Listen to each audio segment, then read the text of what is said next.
আসসালামু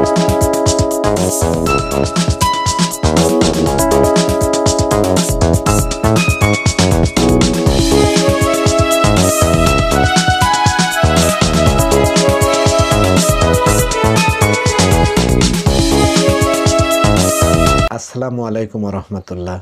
ভিউয়ার্স, যে যেখানে আছেন দেশে অথবা দেশের বাইরে, আশা করি ভালো আছেন। আমি মির্জা তারিকুল ইসলাম আছি আপনাদের সাথে আরেকটা নতুন নিউজটিতে যাওয়ার আগে আমি অনুরোধ করব, আপনি যদি এই চ্যানেলে নতুন হয়ে থাকেন, চ্যানেলটিকে সাবস্ক্রাইব করে বেল বাটনটি অন করে দিয়ে আমাদের সাথে থাকবেন।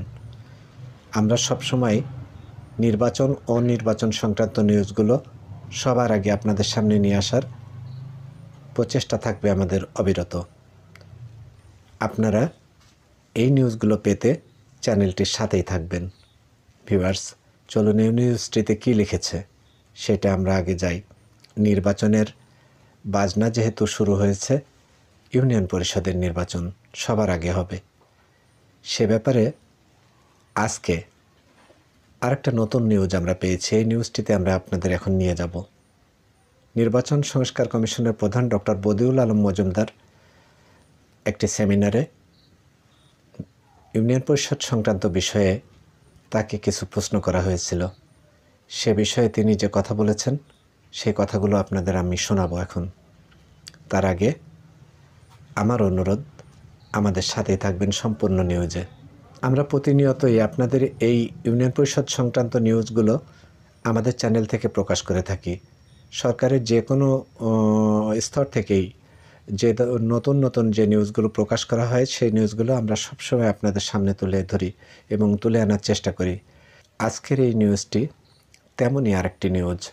চলুন এই নিউজের ভেতরে কী লিখেছে আমরা আগে দেখি, তারপরে আমরা কথা বলবো। ভিউয়ার্স, ডক্টর বদিউল আলম মজুমদার আজকে যে কথাগুলি বলেছেন একটি সেমিনারে, সেই কথাগুলো ইউনিয়ন পরিষদের নির্বাচনের সংক্রান্ত বিষয়েও এর ভেতরে রয়েছে।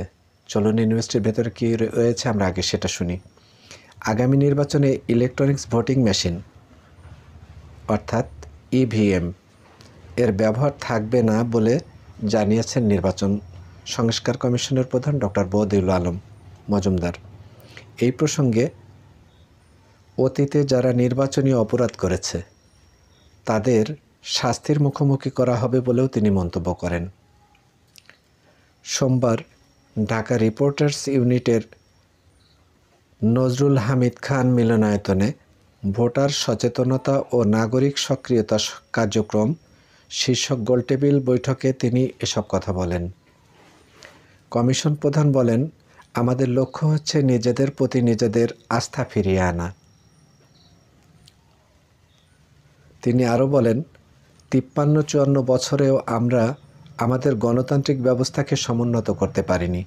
আমাদের নির্বাচন ব্যবস্থা নির্বাসনে চলে গেছে। এখন কতকগুলো গুরুত্বপূর্ণ সংস্কার করে আগাছাগুলো পরিচ্ছন্ন করা হচ্ছে। এই উদ্দেশ্যে নির্বাচনী মাঠকে সমতল করা। এর মাধ্যমে একটি সুষ্ঠু ও নিরপেক্ষ নির্বাচন সম্ভব। আর পরবর্তীতে যে নির্বাচিত সরকার ক্ষমতায় আসবে তারাও মনে রাখবে যে কী প্রেক্ষাপটে তারা ক্ষমতায় এসছে। তিনি বলেন, আমরা আশা করছি তত্ত্বাবধায়ক সরকারের হাতে নির্বাচন ব্যবস্থা থাকলে 2 থেকে 3 টার্মেই মানুষ তাতে অভ্যস্ত হয়ে উঠবে।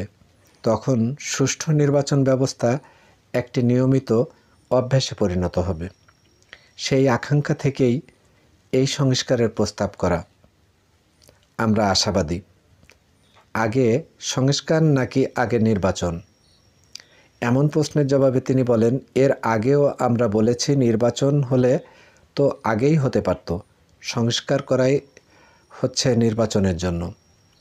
আমরা চাচ্ছি নির্বাচন যেন সুষ্ঠু ও নিরপেক্ষ হয়। এখন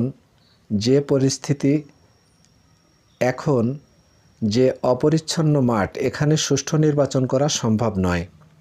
সেজন্য সংস্কার করতেই হবে। এই সংস্কারের পরে আশা করি নির্বাচন সুষ্ঠু ও নিরপেক্ষ হবে। এর মাধ্যমে আমাদের মধ্যে একটি সম্ভাবনা তৈরি হচ্ছে। স্থানীয় সরকার নির্বাচন নিয়ে অর্থাৎ ইউনিয়ন পরিষদের নির্বাচন নিয়ে ডক্টর বদিউল আলম মজুমদারকে সাংবাদিকরা প্রশ্ন করেন।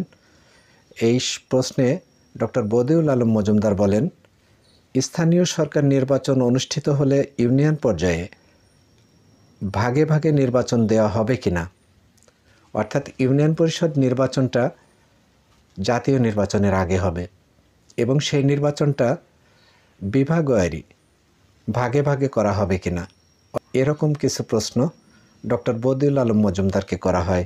সে ব্যাপারে তিনি বলেন, এ ব্যাপারে কোনো সিদ্ধান্ত এখনও নেওয়া হয়নি বলেও তিনি জানান। অর্থাৎ আগামী 31শে ডিসেম্বর এই সংস্কার কমিশনের তাদের মতামত ডক্টর মোহাম্মদ ইউনূসের কাছে তুলে ধরার সময় নির্ধারণ করা আছে। এই সময়ে পূর্ণাঙ্গ বিষয়ে আলোচনা করে এই নির্বাচন সংস্কার কমিশনের যে মতামত সেটা ডক্টর মোহাম্মদ ইউনূসের কাছে তুলে ধরা হবে। তার পরবর্তীতে পূর্ণাঙ্গ আকারে সরকারি যে আইন বা গেজেট এটা প্রকাশ করা হবে। অর্থাৎ আমরা ধরে নিতে পারি যে এরকমও হতে পারে যে সারা বাংলাদেশে ইউনিয়ন পরিষদগুলো একবারে না করে সরকারে এই নির্বাচনটাকে ভাগে ভাগে করতে পারে, অর্থাৎ একটা বিভাগ করে নির্বাচন করতে পারে। ঢাকা, খুলনা, সিলেট, রাজশাহী এইভাবে বিভাগওয়ারি এই নির্বাচনগুলো হতে পারে। এ ব্যাপারেও সংস্কার কমিশন তাদের মতামত ডক্টর মোহাম্মদ ইউনূসের কাছে পেশ করবেন।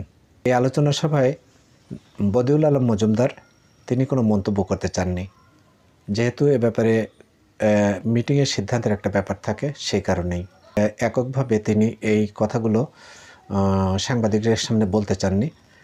যেহেতু 31শে ডিসেম্বর খুব তাড়াতাড়ি চলে আসছে বা সামনেই, সেই কারণেই এই বিষয়ে তাদের মতামত আগামভাবে তিনি কোনো মন্তব্য করতে চাননি। তো খুব তাড়াতাড়ি আমরা সেটা 31শে ডিসেম্বর আশা করি আমরা জানতে পারবো যে নির্বাচন যেহেতু চলে আসছে ইউনিয়ন পরিষদের, এই নির্বাচনটা কোন প্রক্রিয়ায় হবে, সারা দেশের নির্বাচন একসাথে হবে না সারা দেশের নির্বাচনকে কয়েকটি ভাগে ভাগ করে বিভাগওয়ারি করা হবে। এই ব্যাপারেও নিশ্চয়ই আমরা একটা মতামত পাবো, সরকারের কাছে পেশ করা হবে, সংস্কার কমিশন পেশ করবে, তারপরে আমরা জানতে পারবো 31শে ডিসেম্বরের পরে। ভিউয়ার্স, আপনারা আমাদের এই চ্যানেলের সাথে থাকবেন। আমরা সবসময় চেষ্টা করব নতুন নতুন নিউজ এবং তথ্য সমৃদ্ধ নিউজগুলো আপনাদের সামনে উপস্থাপনের জন্য। ততক্ষণ পর্যন্ত আমাদের সাথে থাকবেন। আপনারা যে যেখানে থাকবেন, দেশে অথবা দেশের বাইরে, আপনারা ভালো থাকবেন এই প্রত্যাশায় আমি মির্জা তারিকুল ইসলাম থাকবো আপনাদের সাথে আগামী নিউজটার জন্য। সামনের নিউজটি পর্যন্ত আমাদের সাথে থাকবেন আপনারা, যে যেখানে থাকবেন ভালো থাকবেন এই শুভ প্রত্যাশায় আমি মির্জা তারিকুল ইসলাম আপনাদের সবাইকে আবার অভিনন্দন জানিয়ে এই নিউজটি এখানে শেষ করছি।